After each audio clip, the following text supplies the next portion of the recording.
Мынау құрметті әріптестер, құрметті өкілетті орган өкілдері, біз өткенде осы отандастар жиынында болдық.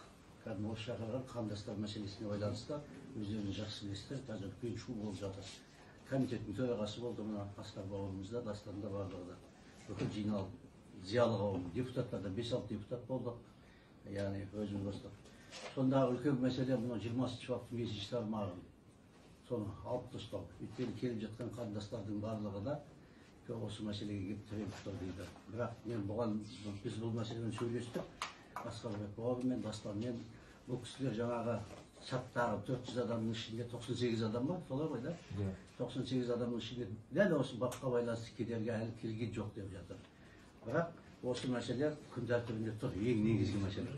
Одан кейін тағы бір мәселе, мынау жаңағы 49-шы бап басқа болу керек, 49-шы бапта, жоқ, үшінші бапта көшіп келушілердің 5 түрі бар мұнда. Жаңағы тарихи отанын оралу мақсатында бірінші, екінші отбасын біріктіру, үшінші білім алу мақсатында, төртінші еңбек қызметін жүзеге асыру мақсатында, бесінші гуманитарлық және саяси уәждер бойынша. Ал енді осы жерге алтыншы өз бетімен көшіп келушілерді біз қосуымыз керек. Өйткені өз бетімен көшіп келушілер қазір далада қалғандай болады. Себебі оның алдынан жаңа 20-шы баптың 5-ші бабы 5-ші тармағы қарсы шығады. Онда белгіленген жерге, континентте жаңағы солтүстік Қазақстан бармаса, оған берілмейді деген бар. Мынау қандастық мәртебесі. Қандастық мәртебесі берілмеген кезде ол азаматтықты ала алмай қалады.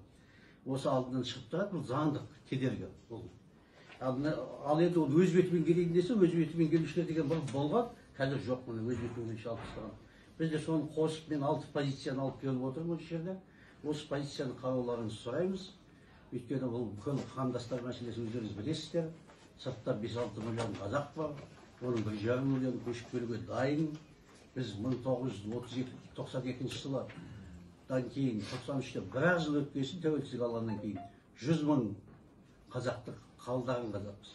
Тәуелсіздігіне бір-ақ есімізді жиып етегіміз жаппай жатыр.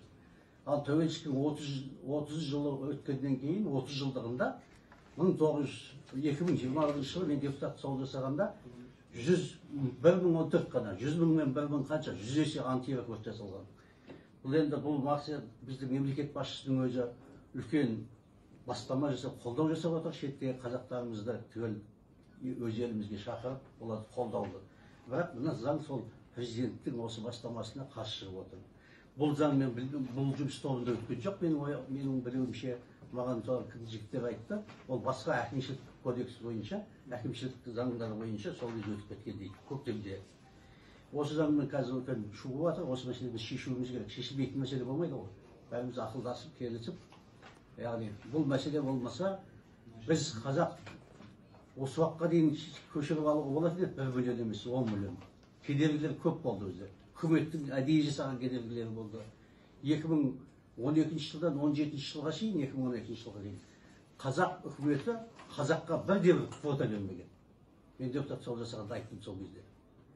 Ал көрдіңіздер ма?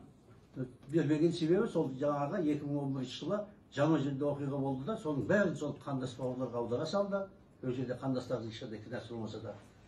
Бұл елге ел қосылса құттайды. Біз балшықтан адам жасай алмай жатқан кезде әрбір қазақ біз үшін қымбат шетте жүрген. Соның бәрін қайтарып алу үшін олардың алдында бұған дейін де кедергі көп еді. Енді осы кедергіні жоюымыз керек. Одан кейін осы заңның ішінде бар болу керек. Анау мен депутат сауал жасаған ұсынған қазақ деген анықтама берудің өзінде. Қазаққа келеді, өзінің қазақ екенін білдіре алмай қайтып кетеді. Екеуі туысқан ол, қарасаңыздар, руларына. Міне ол не деген масқара. Тәуелсіздік 32 жылдан отыр, келген қазақты келген өзіміз қабылдай алмай отырмыз. Оның бәрі неден? Заңда кемшіліктерден. Осыны жөндеуге, бәріміз бірлесіп жұмыс істеуге шақырамын. Рахмет.